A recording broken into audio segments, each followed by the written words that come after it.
जन्मामध्ये घेऊन तू स्वतःला भाग्यवान समजत होतीस. अनेक जन्म तू एका जन्मामध्ये घेऊन तू स्वतःला भाग्यवान समजत होतीस. ही रीत आहे असं म्हणत तू डोळ्यातून येणारे अश्रू लपवणं सोपं नसतं, बायपणला फिरवणं. जाता जाता मी संपूर्ण भाषणाचा एक थोडक्यात सारांश सांगतो की मला तुम्हाला काय सांगायचं होतं. बायपण भारी का? निसर्गात देवाने जास्त वेदना सहन करण्याची ताकद आपल्यापेक्षा त्यांना जास्त दिली. निसर्गात असंख्य वेदना सहन करण्याची ताकद आपल्यापेक्षा त्यांना जास्त दिले. दिवसभराच्या ताणतणावामुळे त्यांना कधी व्यसनाधीन तुम्ही गेलेलं पाहिलंय का? घरातील कर्जबाजारीमुळे तो आत्महत्या करतो, पण तिने कधी असं पाऊल उचललेलं तुम्ही पाहिलंय का? एक पाय स्वयंपाकघरात, एक पाय शेतात, एक पाय ऑफिस मध्ये, अशा स्थितीत ती तारेवरची कसरत करत असते. तरी तुम्ही कधी तिला रडताना पाहिलंय का? पाहिलंय का? म्हणून बायपण हे अवघड असतं. तो मुलांसहित तिला सोडून देतो, पण तिला कधी तसं पाऊल उचललेलं तुम्ही पाहिलंय का? जाता जाता मी तुम्हाला अनेक सांगून जातो. तुम्ही आता घरी गेला की आईला तुम्ही म्हणायचं, आई तू थोडा आराम कर, तुझं थोडं काम मी करतो. त्या आईला आनंद होईल, आई तुम्हाला शाबासकी देईल आणि त्या शाबासकीने तुम्ही आकाशाची झेप घेणार. हा माझा शब्द आहे तुम्हाला, हा माझा शब्द आहे तुम्हाला. एवढं बोलून मी माझे भाषण संपवतो. जय महाराष्ट्र, जय श्रीराम. 6 minute 4 second. पुढील सांकेतिक कोड क्रमांक 32.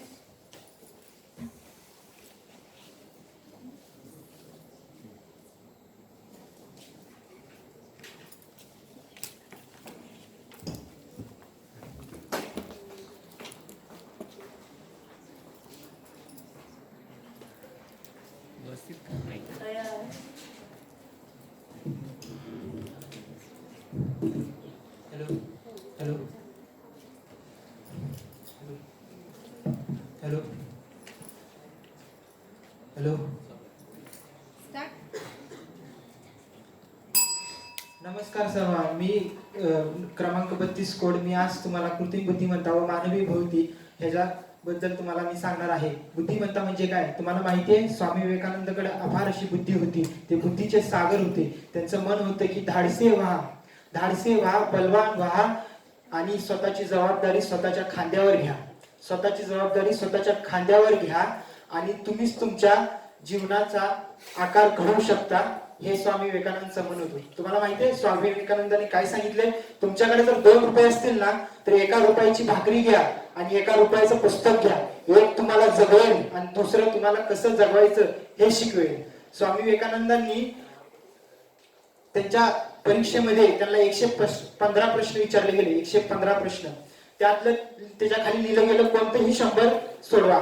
स्वामी विवेकानंदांनी 115 प्रश्न पूर्ण सोडवले आणि त्याच्या खाली लिहिलं गेलं कोणतेही 100 तपासा. असा विश्वास स्वामी विवेकानंदांनी सांगितले तुम्ही बुद्धीवर घडवू शकता.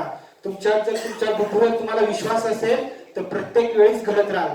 तुम्हाला माहिती आहे संत गाडगे बाबा अफार अशी त्यांच्याकडे बुद्धी होती. ते सगळीकडे गाव फिरत बुद्धी वाटत होते आणि चांगले विचार, चांगली स्वच्छता तुमच्या मनात असली पाहिजे हे सांगत होते. त्यांचं एक मन होतं की उच्च शिक्षण आणि स्वावलंबी आणि मनात स्वच्छीकरण जेव्हा ठेवणार तेव्हाच तुम्ही यशस्वी होणार आणि तेव्हाच प्रगती घडणार. हे सगळ्यात महत्वाचं होतं. तुम्हाला माहिती आहे संत ज्ञानेश्वर महाराजांना समाजाने खूप त्रास दिलं, तरी पण त्यांनी समाजासाठी विचार केला. अनेक जणांना चांगलं देवाला प्रार्थना केली की त्यांनी अनेक जणांना चांगली बुद्धी द्या, चांगलं विचार द्या. तर त्यांनी समाजासाठी विचार केला. तुम्हाला माहितीये कोण किती का सुद्धा हुशार असे नाही का, किती का सुद्धा त्याकडे बुद्धी असे नाही का, जर समाजासाठी त्याने विचार नाही केला त्याच्या बुद्धिमत्तेला शून्य किंमत झाली जाते. शून्य किंमत, काही किंमत राहत नाही. लक्षात ठेवा छत्रपती शिवाजी महाराजांचं फक्त 50 वर्षाचं आयुष्य होतं, पण एकही दिवस असा नाही त्यांच्या आयुष्यात त्यांनी बुद्धीचा वापर केला नाही, त्यांच्या बुद्धिमत्तेवर त्यांनी कुठलं काम केलं नाही. साधीशी गोष्ट आहे. 10 नोव्हेंबर 1660 अफजल खानाचा कोथळा बाहेर काढायला महाराजांना फक्त 2 मिनिटं लागली. पण त्या 2 मिनिटाच्या यशस्वीसाठी महाराजांना तब्बल 1 वर्षाचं नियोजन करून त्यांच्या बुद्धीवर करायला लागलं. तेव्हाच ते यशस्वी झाले, तेव्हाच ते पुढे घडत गेले. औरंगजेबाला प्रश्न पडला सारखा शिवाजी का जिंकतो, मी का जिंकत नाही, मीच का हरतो. तेव्हा एक मुघल सैनिकाने सांगितलं हुजूर आप हमेशा अक्ल का इस्तेमाल नहीं करते. छत्रपति शिवाजी महाराज हमेशा अपनी अकल का इस्तेमाल करके हर बार बाजी जीत जाते हैं और आप हार जाते हैं. मुळात तर छत्रपती शिवाजी महाराजांनी आपल्याला स्वप्न पाहायला शिकवले. तुम्हाला माहितीये एक पोरगा पेट्रोल पंपावर पेट्रोल भरत होता, अनेक गाड्या यायच्या आणि तो एक दिवस त्या स्वप्नावर ठरवायचा की एक दिवशी माझ्याकडे अशी गाडी असेल.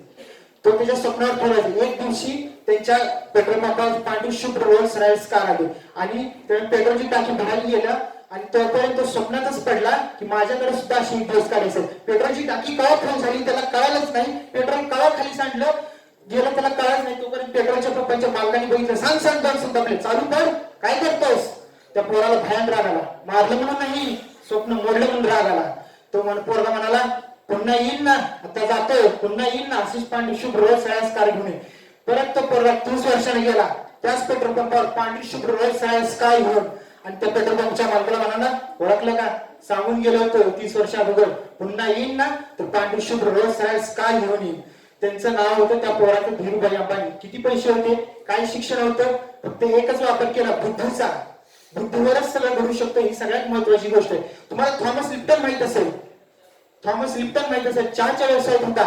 धंद्यात प्रचंड नुकसान झाला पण ठरवलेलं उतारलंय ना सोडणार नाही. एक दिवशी त्याचे जहाजाचे बॉक्स त्याने एका मोठ्या जहाजात भरले आणि व्यापाराला दुसऱ्या देशी जायचं म्हणून निघाला. जाता जाता समुद्रात प्रचंड वादळ सुटलं, जहाज भरकटलं, बुडतंय का अशी अवस्था निर्माण झाली. तेव्हा जहाजाच्या कॅप्टनने सांगितलं, जहाजात जड जे सामान आहे ते सगळं समुद्रात टाका, नाहीतर आपण बुडलोच. हाच एकच मार्ग आहे आपल्या वाचण्याचा. थॉमस लिप्टन समोर प्रश्नच पडला. अगोदर नवीन व्यवसाय चालू केलाय, अगोदरच त्या धंद्यात खोटी, आणि हा बाबा म्हणतोय की समुद्रात सगळं बॉक्स टाकून टाका म्हणजे मेलोच. दुसरा कोणी असताना तर त्यानं बॉक्स टाकायच्या अगोदर स्वतःला बुडवून घेतलं असतं. पण थॉमस लिप्टनने तसं नाही केलं. त्यानं त्या संकटात सुद्धा संधी शोधली स्वतःच्या बुद्धीवर. त्या संकटात सुद्धा त्यांनी संधी शोधली. चहाचे बॉक्स फेकावेच लागणार ते जीव वाचवायला. चहाचे बॉक्स फेकावे लागणार ते जीव वाचवायला. त्यानं प्रत्येक बॉक्सात ताजा लिप्टनचा चहा प्या, ताजा लिप्टनचा चहा प्या असं लिहायचा आणि तो समुद्रात बॉक्स टाकायचा. त्याला खात्री होती कोसळणाऱ्या लाट्यावरून अनेक माझे बॉक्स तरकत तरकत अनेक देशांच्या किनाऱ्यावर जातील आणि प्रत्येक देशाला माझ्या चहाची ओळख होईल. हे आजचं संकटच उद्या मला संधी निर्माण करून देईल. माझ्या बुद्धिमत्तेवर हेच घडणार, हेच घडणार. आणि ते खरं झालं. वादळ शमलं, त्यांचं जहाज जाऊन लंडनच्या किनाऱ्यावर लागलं आणि तिथली लोक बसून लिप्टन चहा पित होती. तुम्हाला माहितीये पहिला कसं असायचं, ज्याच्याकडे 7-12 जास्त त्याला सगळ्यात जास्त श्रीमंत मानलं जायचं. ज्याच्या नावावर सोनं जास्त त्याला सगळ्यात जास्त श्रीमंत मानलं जायचं. ज्याच्या हातात सोनं जास्त त्याला सगळ्यात जास्त श्रीमंत मानलं जायचं. पण ही आता व्याख्या बदलली. ज्याच्याकडे बुद्धी आणि ज्ञान जास्त तो सगळ्यात जास्त श्रीमंत. ही नवी व्याख्या आता या जगात तयार झालेली आहे. ही सगळ्यात महत्वाची गोष्ट आहे. तुम्हाला माहितीये जेव्हा आपण आपल्या बुद्धीचा वापर करतो तरच घडतो, नाहीतर घडत नाही. बुद्धीचा जेवढा आपण अपार वापर करणार तेवढं पुढे पुढे घडत जाणार. तुम्हाला माहितीये स्वामी विवेकानंद काय म्हणत होते.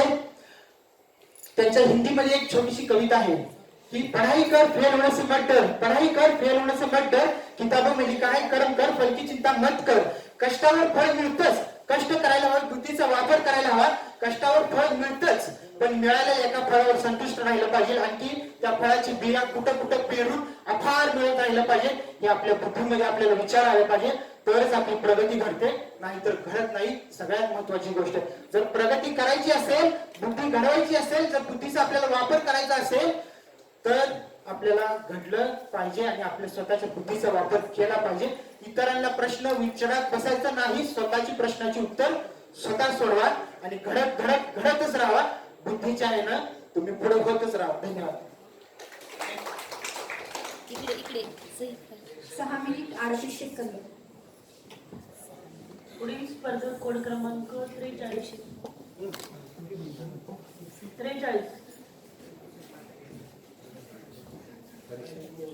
परीक्षाच आहे.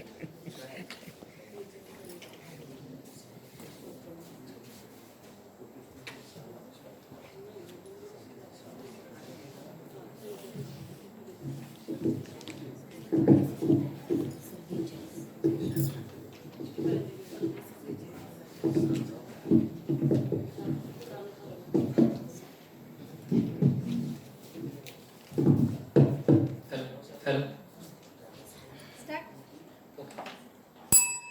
इंद्रजित भालेराव नावाचे एक कवी आहेत. त्यांची एक कविता आहे बाप नावाची. शेतामध्ये माझी खोप तिला बोराटीची झाप, तिथे राबतो माझा शेतकरी बाप. जिथे राबतो माझा शेतकरी बाप, घेतो अंगावर चिंध्या, खातो मिरेची भाकर, माझा बाप शेतकरी उभ्या जगाचा चाकर. मित्रांनो, ही कविता ऐकल्यावरती माझ्या मनात एक प्रश्न उमटला, कारण का मी जो अनुभवलेला शेतकरी आणि ह्या कवितेतला मी बघितलेला शेतकरी सारखाच वाटत होता. ह्या विकसित भारतामध्ये ह्या शेतकऱ्याची कथा आणि कवितेतल्या शेतकऱ्याची व्यथा ही बदलेल का नाही हा प्रश्न मनात उमटला. म्हणून हा विषय घेतला. कोड क्रमांक 43, विषय आहे विकसित भारतात शेतकऱ्यांचं भवितव्य. मित्रांनो, आज जर कोण अख्ख्या जगामध्ये जर कोणी देशामध्ये निस्वार्थीपणाने जगत असेल तर तो म्हणजे आहे शेतकरी.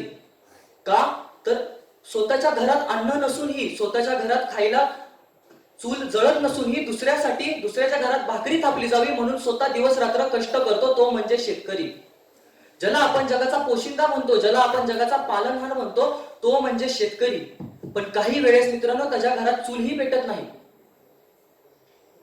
एखाद्या वेळेस ज्या वेळेस एक क्रिकेटपटू 100 धावा पूर्ण करतो त्यावेळेस त्याची अख्ख्या जगात प्रशंसा होते, अख्ख्या जगात त्याची प्रशंसा केली जाते. पण हा शेतकरी सकाळी सूर्य उगवल्यापासून सूर्य मावळ्यापर्यंत ज्या रानामध्ये ह्या बांधावरून त्या बांधापर्यंत रांगत चालवतो, 1000 धावा पूर्ण करतो, त्या शेतकऱ्याची प्रशंसा सरकार सोडा, जग सोडा, आपण देखील करत नाही. आज देखील ह्या विकसित भारतामध्ये शेतकरी स्वतःच्या हक्कासाठी लढतोय, रस्त्यावरती उतरतोय. रस्त्यावरती उतरून शेतकरी आपला हक्क मांडतोय. का तर त्याला त्याच्या हक्काचं जे त्यांनी पिकवलंय त्याचा त्याला मूलभूत मिळावं. पण शेतकरीला आपल्या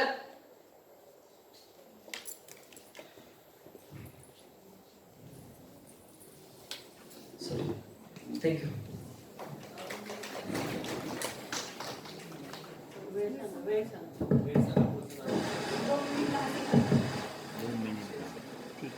पुढील स्पर्धक कोड क्रमांक 44. 2 मिनिट 10 सेकंद. आवाज येणार. 2 मिनिट.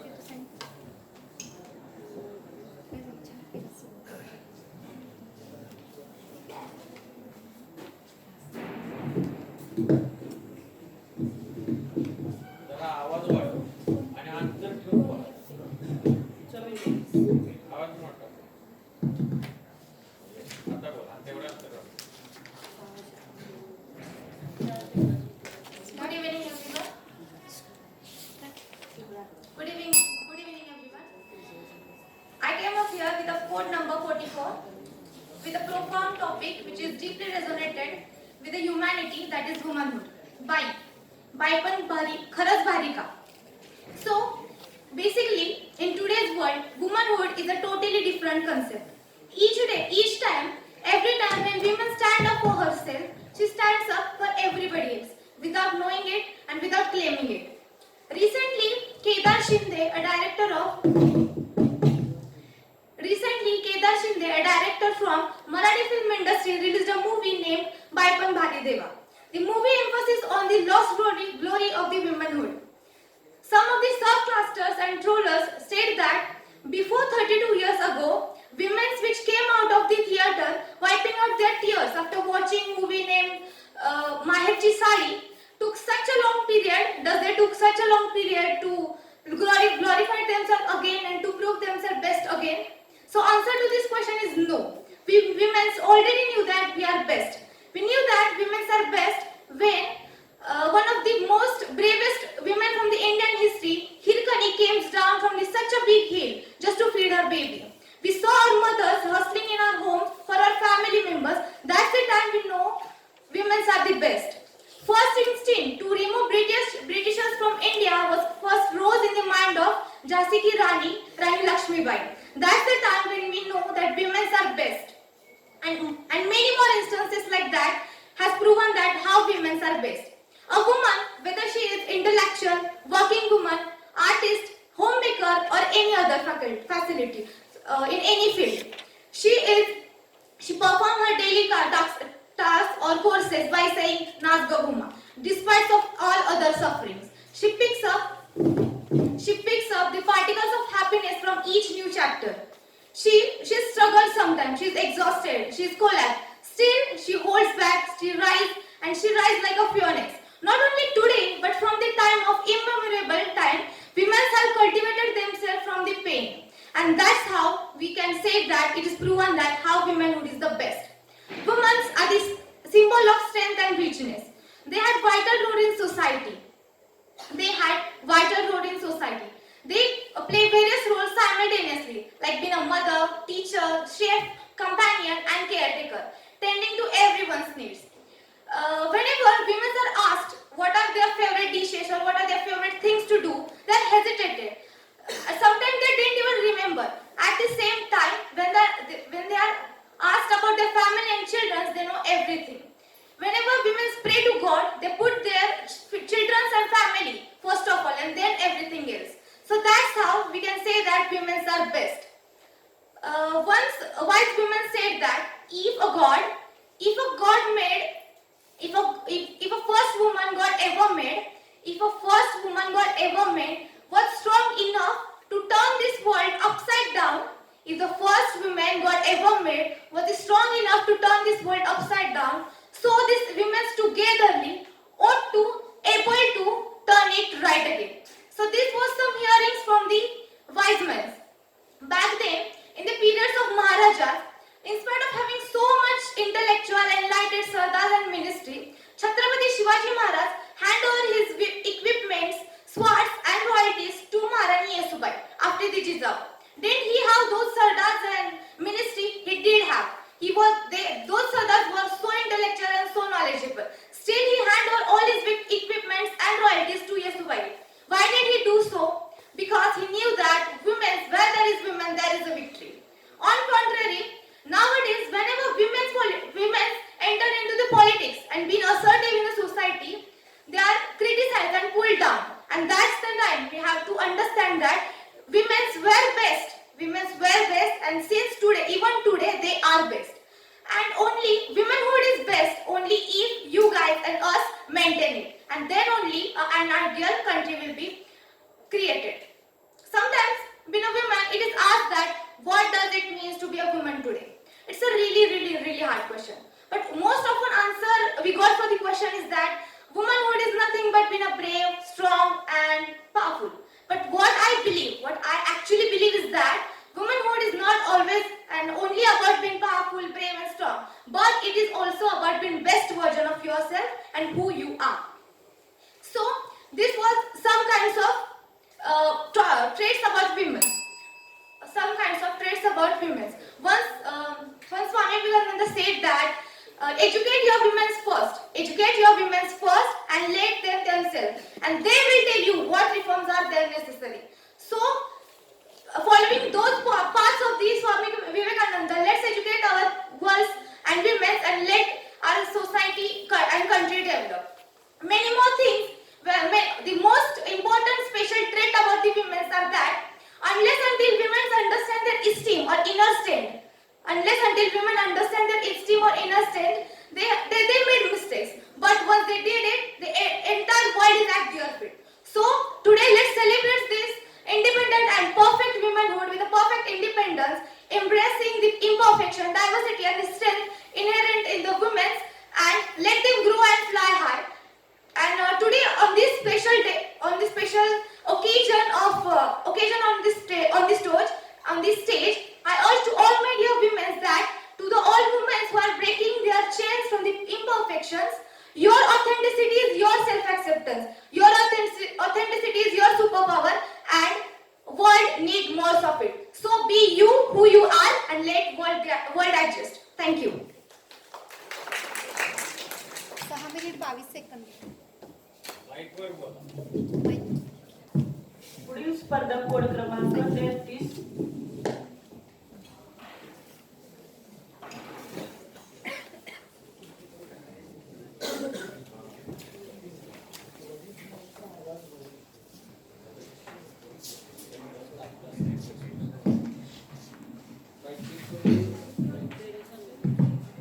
हॅलो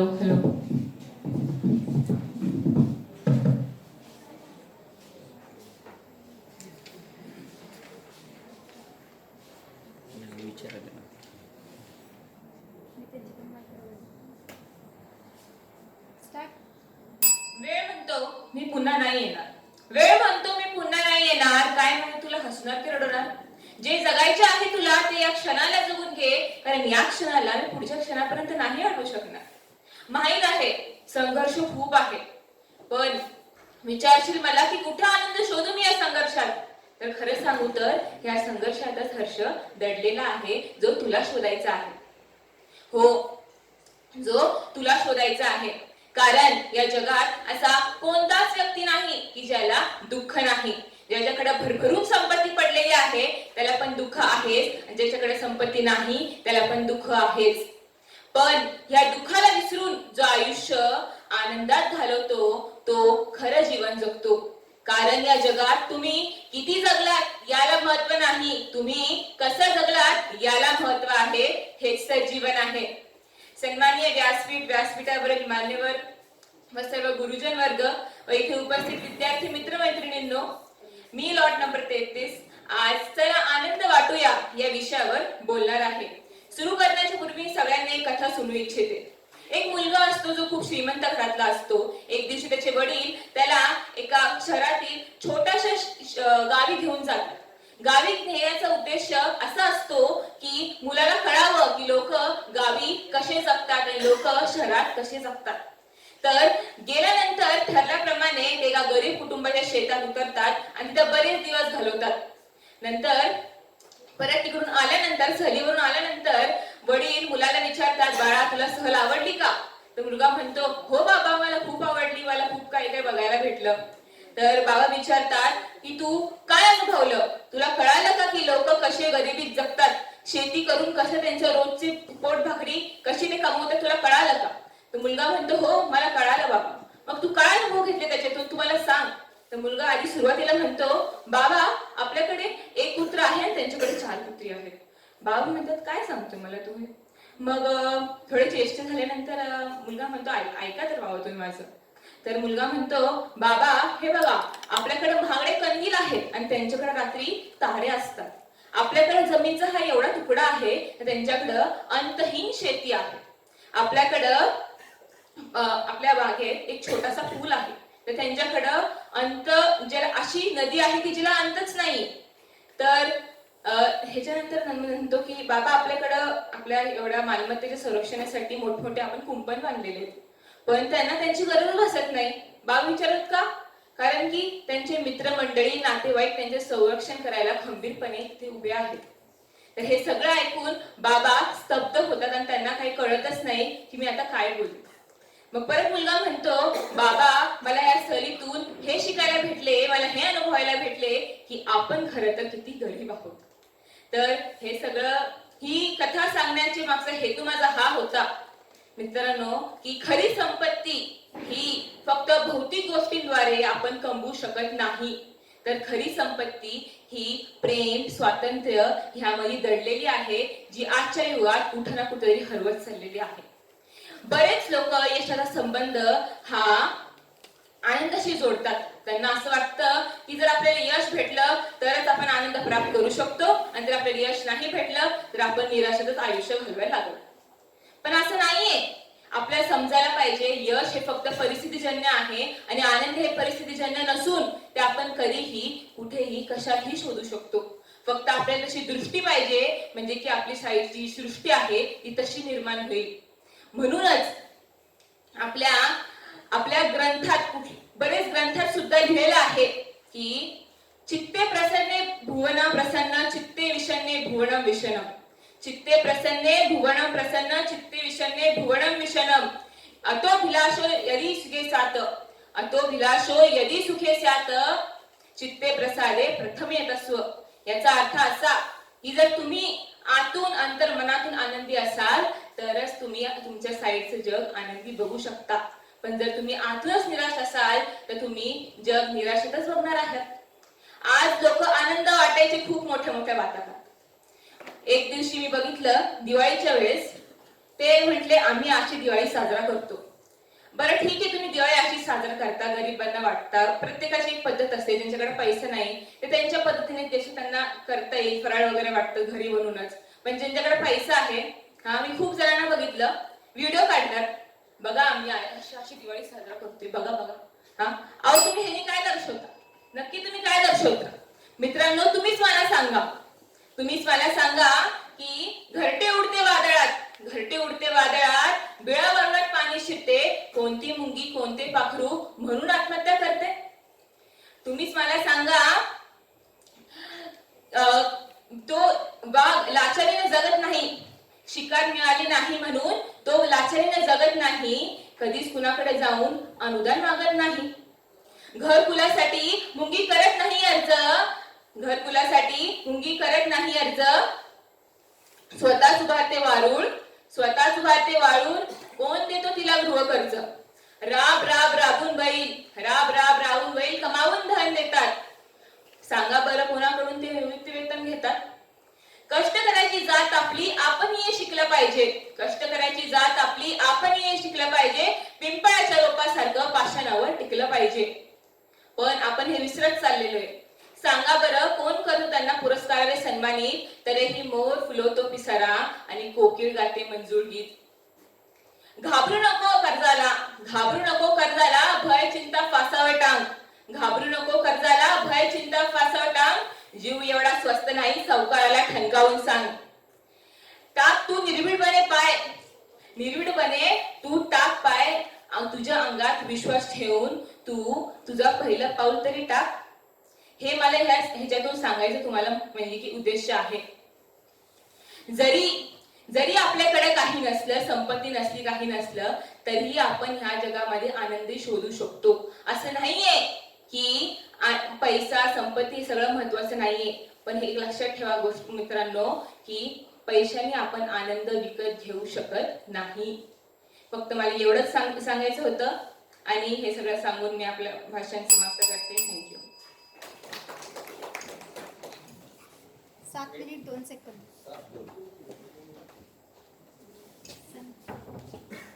पुढील स्पर्धक कोड क्रमांक 34.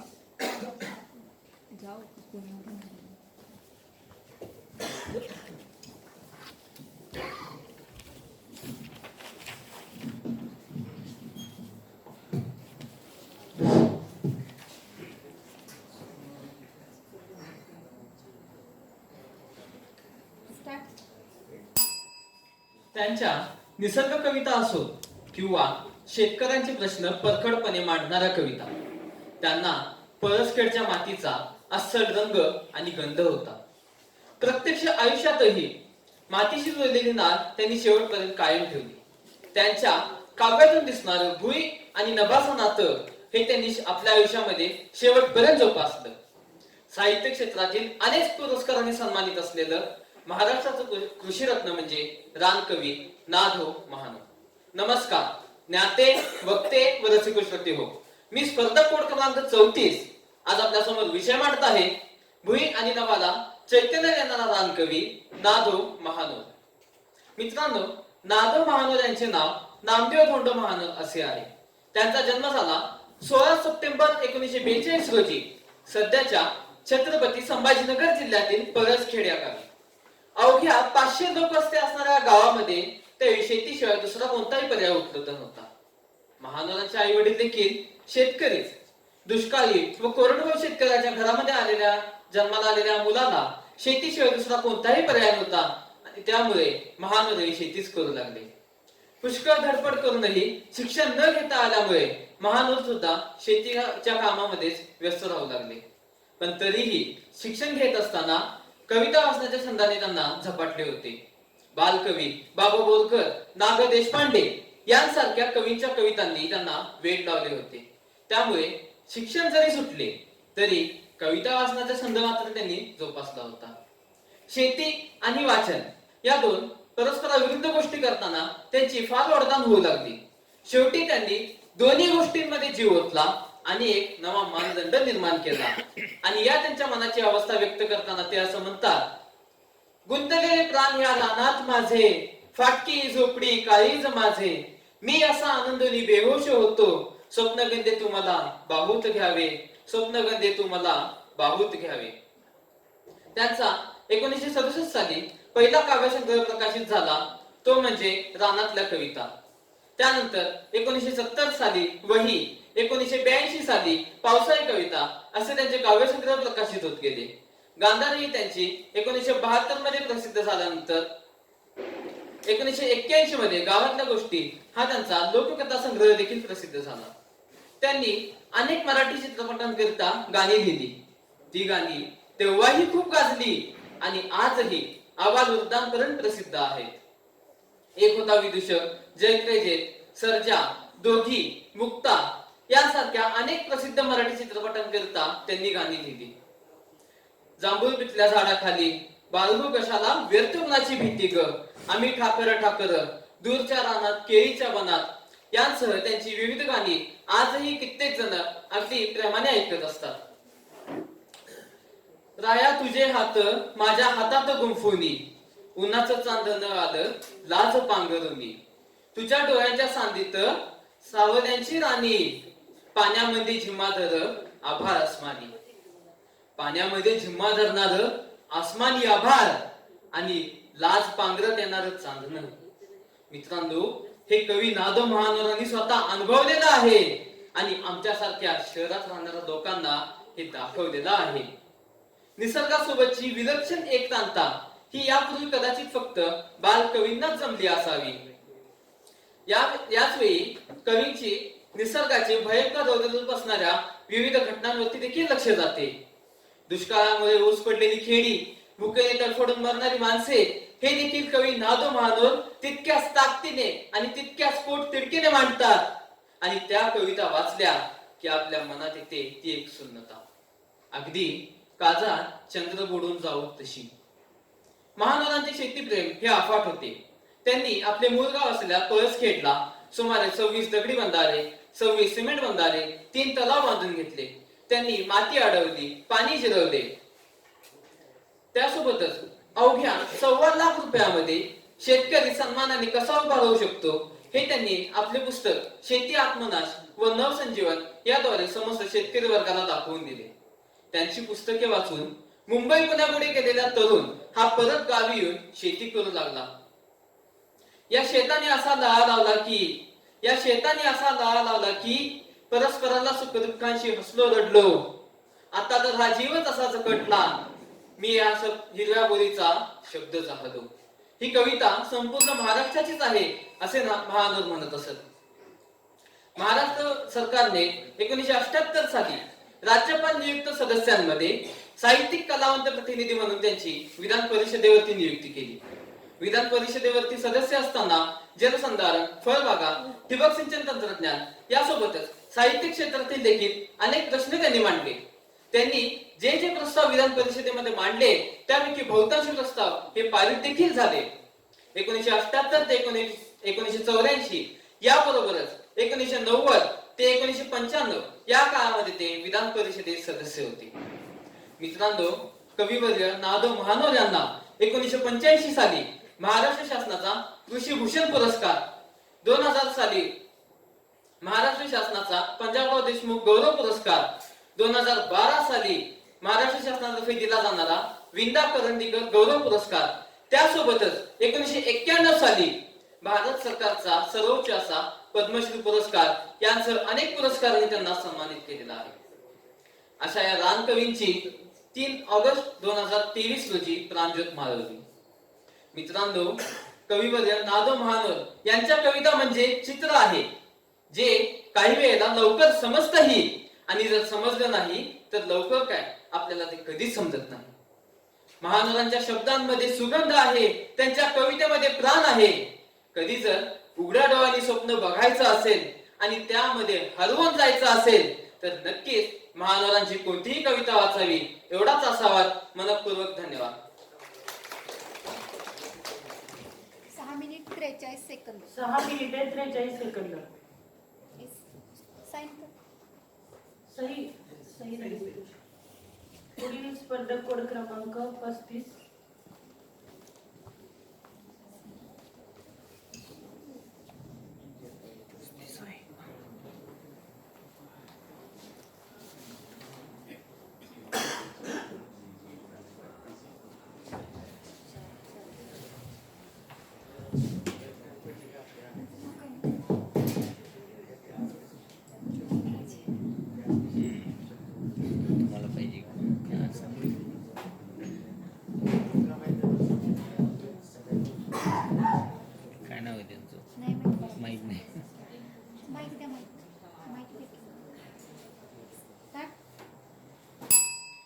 आदरणीय व्यासपीठ, निरीक्षक, परीक्षक व सर्व रसिक श्रोते हो, सर्वांना माझा नमस्कार. मी कोड क्रमांक 35 विषय सादर करत आहे. विकसित भारतात शेतकऱ्यांचे भवितव्य. You can build a peaceful world on empty stomach. याचा अर्थ असा की रिकाम्या पोटी तुम्ही शांततामय जग निर्माण करू शकत नाही, असे नॉर्मन बॉरलॉग म्हणतात. शेती आपल्याला आपल्या आहारात समाविष्ट असलेल्या प्रत्येक भाजीचे उत्पादन हे शेतीमध्ये होते आणि ही शेती आपल्या अर्थव्यवस्थेचा कणा आहे. त्याला अर्थव्यवस्थेचा बॅकबोन असेही म्हटले जाते. स्वातंत्र्योत्तर काळात जेव्हा शेती केली जात होती तेव्हा 70% व्यवसाय हे शेतीमध्ये गुंतवले गेलेले होते. पण भारत हा कृषी प्रधान देश असून देखील भारतावर शेती उपासमारीची वेळ आलेली होती. अशा वेळी अमेरिकेतून गहू मागवला गेला, पण हा गहू डुकरांनाही खाण्यायोग्य नव्हता. असा गहू आपल्याकडे पाठवला गेला. उपासमारीची फार वेळ आली होती, त्यावेळी असा गहूही आपण स्वीकारला. पण यानंतर सुरुवात झाली ती हरित क्रांतीची. नॉर्मन बॉरलॉग यांनी हरित क्रांतीची सुरुवात केली. भारतामध्ये हरित क्रांतीची सुरुवात केली ती M.S. स्वामीनाथन यांनी.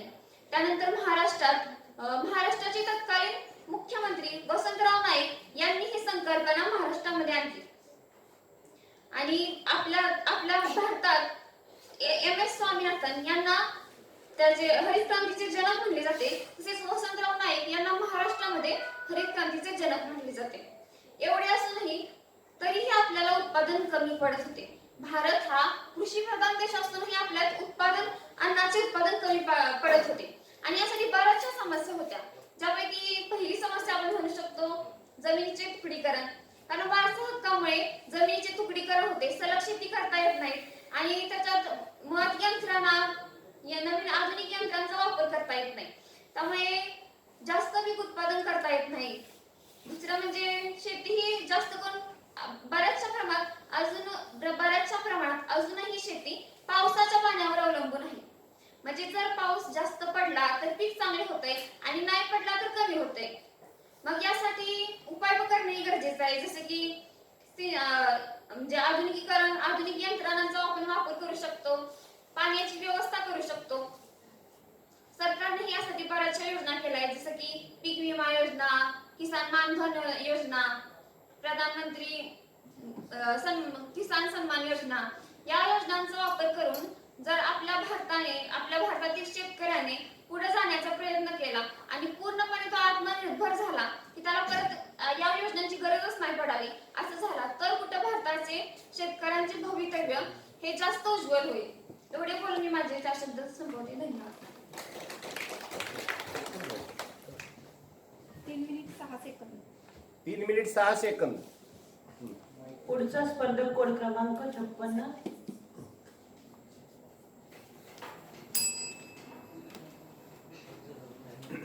त्याच्यानंतर किती तयार राहायचं ते पण सांगा. त्यानंतर 57 असणार आहे आणि त्यानंतर 36, 37, 38.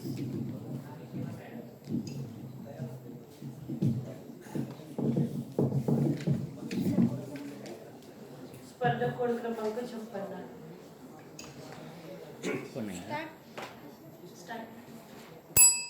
एकदा एक रस्त्याने भिकारी ओरडत चाललेला, देवाने मला काही दिलंच नाही, देवाने मला काही दिलं नाही, देवाने मला काही दिलं नाही. ते ऐकले तिथून जाणारा राजाने आणि राजाने दुसऱ्या दिवशी भिकाऱ्याला दरबारात बोलवून घेतले आणि विचारले, का रे बाबा काल ओरडत होतास, देवाने तुला काही दिलं नाही? त्याच्यावर भिकारी म्हणला, देवाने मला घर नाही, गाडी नाही, बंगला नाही, संपत्ती नाही, काही म्हणजे काहीच दिलं नाही. मग कसे काय? राजा म्हणाला, मी राजा आहे, माझ्याकडे राजवैभव आहे, धनसंपत्ती आहे, राजवाडा आहे, सगळं काही आहे, पण मी मात्र डोळ्यांनी आंधळाच, मला 2 डोळेच दिले नाहीत. एक काम कर, तुझा एक डोळा मला दे आणि त्याच्यावर वाटेल एवढी किंमत मोजायला मी तयार आहे. त्याच्यावर भिकारी म्हणाला, बरं चालेल, येतो उद्या विचार करू. भिकारी विचार करून दरबारात आला आणि म्हणाला, 1000 सोन्याच्या सुवर्ण मुद्रा द्या, मी माझा एक डोळा तुम्हाला देतो. त्यावर राजा म्हणाला,